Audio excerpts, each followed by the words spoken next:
In Marvel Rivals Season 5.5, there are over 150 abilities in this game, and that is why I had to commune to spiritually access Guang Guang and his ancestors to figure out, to give you the most objective and correct list on all of YouTube. Fuck that. All of social media platform and word of mouth of the best abilities, the top 10 abilities in Marvel Rivals. Season 5.5 specifically. I don't know what the hell's gonna happen in season 6. I know, crazy. So, I'll be honest with you, this was hard. This was hard. Because there's not gonna be honorable mentions, because just be better and be in the top 10. Duh, we don't give out participation trophies over here. This was real hard. Like, this was real hard. Because there's a lot of crazy goddamn abilities in this game. But it took a while. It took a lot of bumping and grinding, but I finally managed to be seduced by the 10. I finally got seduced by 10 abilities, and I managed to put them all on a list. Now, some of you are going to be mad. Some of you are going to be saying, nope, your list is fucking dog shit, and that's crazy. I mean, you can have the wrong opinion if you want to, but hey, you know, you just got to be wrong and accept that. So without further ado, without ado being furthered, number 10 of the best abilities in the game for Season 5.5 of Marvel Rivals. At number 10, we have Pentagram of Ferala, Doctor Strange teleport. It's won a lot of games and it's lost a lot of games too. The amount of rage bait that this portal has induced, the amount of clips this portal has induced, it's good. It's crazy. Only problem is Strange is kind of a fish when he's doing it. It's quite susceptible to being stopped by any competent person. I just wish those competent people were the Spider-Man that be on my team, and I'm just like, how the fuck don't you, like, come on, Spider-Man, like, how am I sitting here playing a character who can't stop Doctor Strange, and I'm like, oh, we killed 4 of them, it's about to be overtime, there's 2 seconds left, they're clearly going to Strange portal, right? And I'm watching Spider-Man just fucking run around in a circle on the wall, like, hey, yo, dog, you got a job. And that's why when I play Angela, I'm like, all right, well, 3 of them, and let's see, oh, portal, and then I go stop it, because, you know, there's constant, yeah, no, and it's a portal, so it's won a lot of games. That's why a lot of people are like, hey, you know, maybe this ability is so strong, it almost encourages you not to play Doctor Strange, so someone on your team can always switch to Doctor Strange in emergencies to get the point. Like, that's how strong, this ability is so strong, it's literally, it might be worse to play the character because it stops the access of this ability. Like, that's how strong this ability is. But like I said, the unfortunate part is it's super telegraphed. Like if you have any IQ above that of I don't know, a Squirrel Girl main, you can typically be like, all right, 3 seconds left, 3 of them are dead, they're probably going to TP.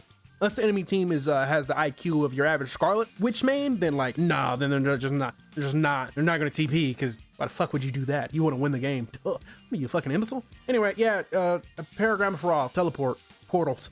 Number 10. At number 9, we have BRB Machine, the bane of so many of my picks. God, nothing feels so bad as being Wolverine, grabbing someone, and then you're like, fuck it, I'm gonna take this person off the map. And then you're like, all right, I died, but I got to pick 2, and that's an important pick. And then you just see that fucking symbol, Rocket Res Invisible Woman, and you're like, all right, seemed like I was useless. All right, I'll be there in about 17 business days. Yeah, that thing makes every fight a 7v6, and it is obnoxious. God, you get a pick, and then you see that BRB Machine bring them right fucking back. You're like, oh my god. I mean, it's a godsend on your team. They're like, oh my god, I'm back in the fight? Oh, this is great. This is amazing. It's so strong. People, especially the pro players, really want to nerf because it's every 40 seconds. So like you're going to have every single team fight's essentially a 7v6, and it's just, bro, it's so goddamn strong. Now, of course, the counterplay is you can destroy it. Like if you got a flanker, they can typically destroy it, or if you push back far enough and you see it. I mean, or you can have some of the Rocket players I have, and they just throw that bitch out in the open, and I'm just like, what are we doing? Like, what? Like, there's maps, there are places, there are walls, there are hidden locations you can throw it in, but nah, just throw it out there right in the open. Yeah, and sometimes the enemy team don't shoot it. Like sometimes I will be flanking, and like they'll have like a penny, and I'm like, bare minimum, I'm gonna destroy this beacon. Like, I want this to be a 6v6 at least. But like sometimes my teammates don't go for the beacon, and I'm like, bro, go please, just shoot the goddamn beacon. Anyway, BRB Machine's number 9. It's a real strong ability. It's real obnoxious. I can't believe they made the cooldown even less for some the reasons. I can't express that one. Nope, I can't explain it. Then at number 8, we have Bulwark. Both of them. It would have been. He has 2 bubbles. The only downside is the bubbles are 200 instead of, they used to be. Was it season 1 they were 350? There was this season 0? There was one season them bitches had like 350, and them bitches you could take a beating. But ostensibly making any character, every character, gain 200 HP and be CC immune. It's quite the strong ability. The only reason it's not higher is because that HP, like that HP, it lost 50% HP when they gave it you can make 2 individual bubbles. At 50 HP, you can feel that. Like the bubble used to it felt like shit never popped. Now, like, it feels like it pops quick. Like that bubble is like a band-aid. That bubble used to be the surgery room. Now it's like the band-aid where like you throw it on someone quick, but like they gotta stand like it is hey yo, this is the last second. Like you gotta get out now. There's no extended time. But it's and they give them 2 of them. Oh my god. Oh my god, bro. Them giving 2 of them makes it fucking stupid. But like I said, if they kept it at like 300, it would be it might be like number 2, number 3. Nah, it would probably be like number 3. It would probably be number 3. But yeah, that 200 HP, listen, I dabble in Magneto. Granted, my Magneto's win record is not something I would tell my mother about. Better yet, Magneto, if I'm on Magneto, dog, put the controller down, the game's already over. I can't play main tanks. I don't know what to say. I'm an off tank player. I hate to see it. Get over it. So but when I dabble in my Magnetos and I go when I win 1 out of my 20 games as Magneto, I feel that too. I pop that bubble, that shit gets popped instantly. Like it's a band-aid. It's no longer the surgery room, which is why it is about number 8. It's still real strong. I mean, it's number 8. It's literally the 8th ranked ability in the entire game on my correct objective list.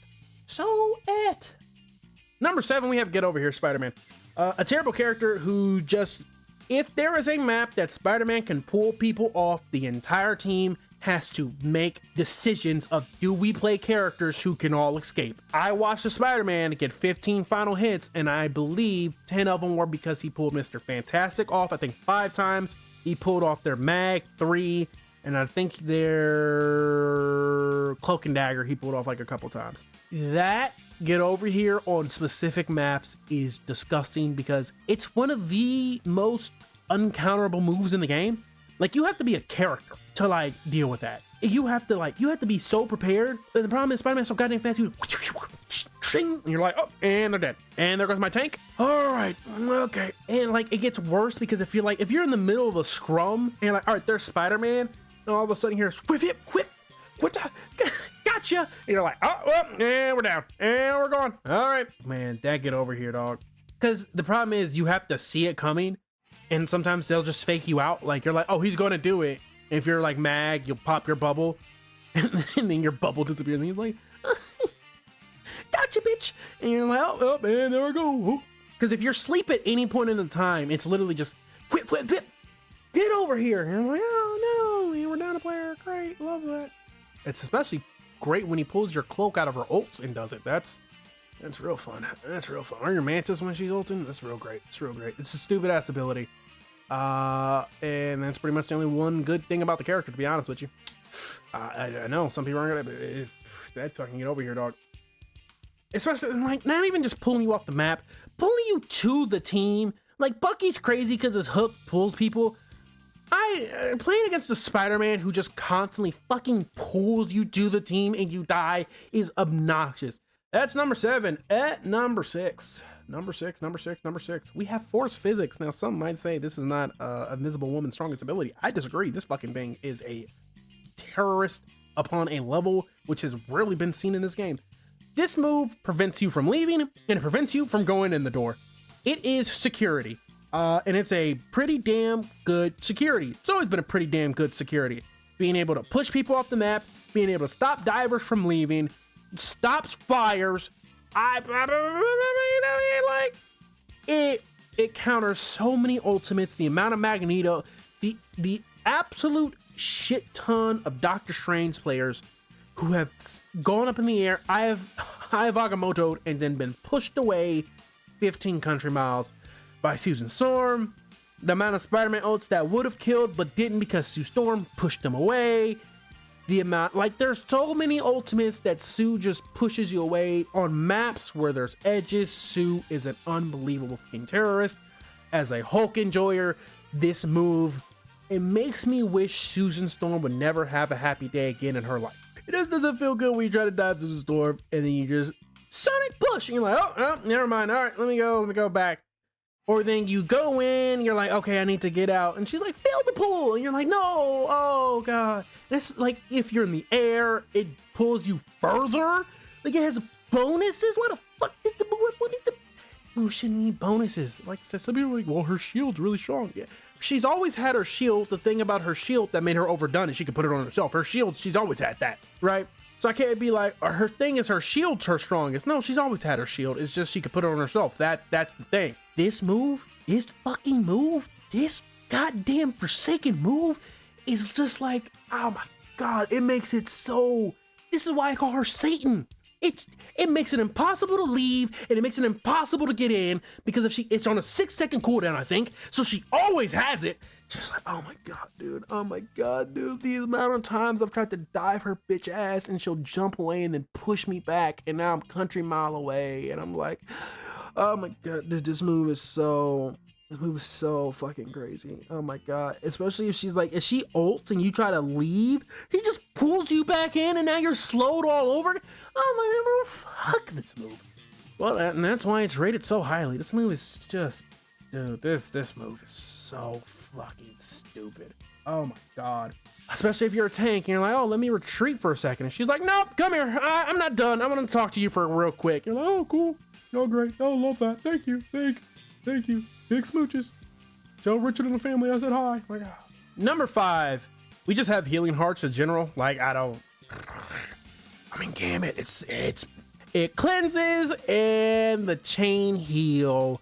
It's like, imagine if you cleansed and also did Adam Warlock's healing ability at the same time. So it does burst healing and cleanse. The cleanse is pretty much the thing that takes it over the top. The burst healing it heals a lot. It heals, but dude, just that burst cleanse, every debuff just gone. Groot ult gone. Strange ult gone. Bucky ult gone. Thing stun gone. Mantis sleep gone. Luna's freeze gone. I think it cleanses. I don't think it cleanses. Oh my God, does it cleanse Angela's ult? I think it might. It might not. I don't know. Every time I've ulted Gambit as Angela, he typically never has his ult. He's like, I wait till his ult's gone because I don't really feel like finding out. Just the hearts, dude. That cleanse is so mean because there's no other cleanse in the game aside from that, and it's strong because this game has a lot of CC, and having something that just nullifies CC, yeah, I won't do it. And like I said, that chain heal, that burst healing, not a small amount.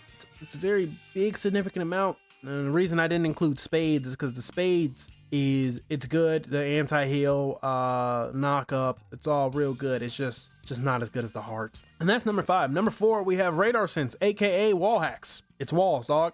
Seeing everybody at any point in time. It's just walls. There's a reason walls get you banned in most games, and that's because being able to see everybody at all points in time. So, are they staggering behind a little bit? Let me go pick them off. Oh, you can't run away. I know where you ran to. And then you get to speed up as well. Like, and you get to dash to them. Like, what the fuck are we talking about? There's a reason this character's perma-banned. If Daredevil didn't have walls, would he be? Yeah, he wouldn't be as good. They should, dude, having walls is fucking. Because if the Daredevil can communicate, that means he could tell you everything. Oh, Sue's staggering behind. Oh, and there's an Angela flanking from the. He's able to see everybody, so he could be. Oh, hey, watch out! A Magic's getting ready to flank. You know how I could see her? I can see her through 15 different buildings, so I could tell she's about to flank. Oh, there's a Black Panther on the roof. Oh, I can see him because I could just see through the walls. He lets you know when everyone's flanking. You can see other Daredevils. But all right, they got a Daredevil who's about to come around right. Everyone get ready for him. And 3, 2, 1, surprise! He's dead. It's just walls are crazy. Walls are just giving information to everybody on your team at all points in time, being able to know any and everyone, where locations are, where someone's hiding. If it's like, oh, that Angela's she's staying behind. I think she has her ult, or she's getting ready to kidnap someone. Be careful. Oh, Spider-Man's, like, it's just, the information walls provide is fucking crazy. But somehow, even with that, it's only number 4, even with how crazy having walls are. And that's because number 3, Imperative Patch, Ultron's drones, it wouldn't have made top 10, but he can have 2 of them that give damage boost and speed boost. It's like Mantis's damage boost, which honestly, if they didn't give Ultron 2 drones in this, Mantis damage boost would have been on the list. That's why she's been banned in every pro goddamn tournament for eternity, because that damage boost is absolutely fucking insane. Well, guess what? Ultron can do that damage boost and give them a speed boost, as well as giving them healing over time, all for free. Mantis has to use a resource. Ultron's just like, nah, just every few seconds I just press this button and then there you go. Look at you zipping around. Look at you flanking. Look at you going and doing that damage and getting healed. Imperative patch is fucking crazy. 2 drones. Like, yeah, it doesn't heal. Like, I think it's 20 healing per second instead of it used to be 40 or 35 or whatever it was. Dude, but it's the speed boost and damage boost and 2 of them. It's the reason Ultron is perma-banned in a lot of high elo games. Like, him getting this 2 drones with these buffs literally made Ultron go from F tier, where it was just like, he doesn't heal enough, he has 1 drone, he's literally useless, he doesn't get his ult as fast, to where it's like, oh no, he's one of the best strategists in the game, you run triple support, you run Ultron. Because Ultron is the second DPS, just disguised as a strategist, who now gives a damage boost and speed boost. The damage boost and speed boost is just so goddamn, it just allows you to kill so much, and allows them to get in so much. It's just... Imperative patch number 3, it's such a baffling move. At number 2, we have Regenerative Domain, aka Lamps, aka the fuck me button. Woo! You ever played a dive character and then you're just like, I'm gonna kill Loki, and then he throws down these lamps and you're just like, never mind, I'll see you again, like in like 2 business days. This move, you're immortal while you're in it. You cannot be killed while you're in it.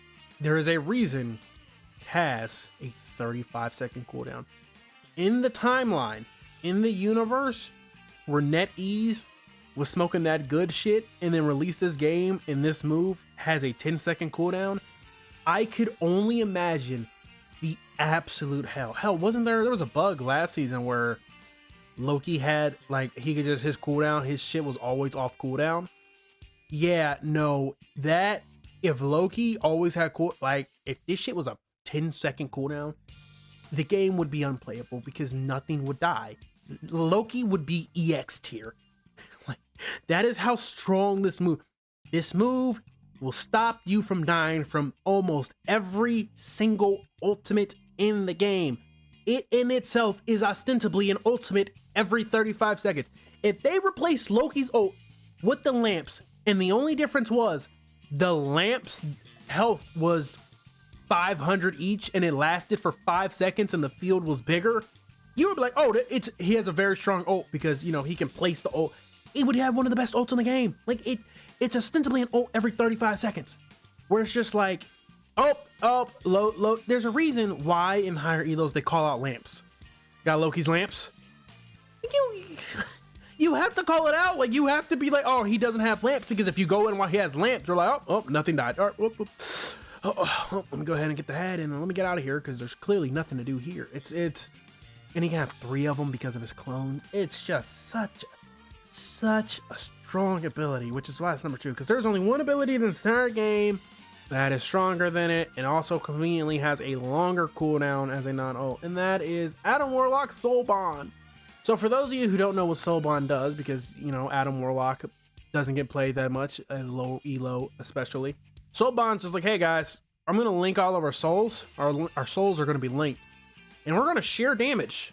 So, for instance, if you Soul Bond with 4 people, you're essentially only going to be taking about 25% of the damage you would normally take, because the damage you take is shared, which is why, if you've never noticed, if you've been Soul Bonded with an Adam, and someone who's also Soul Bonded takes damage, even if you're not fighting one, you will take damage because you're sharing it. So collectively, if Adam Soul Bonds all 6 of the teammates, it's a combined shared health pool for a few seconds of, about what, 2K? 2,000? 2,000? So no one dies. No one dies. Because no one dies. He Soul Bonds and then no one dies. And unlike the Loki lamps, where at least you can shoot the lamps, granted, and like there are some AoE abilities that can destroy the lamps instantly, but they still get their effect off and can heal.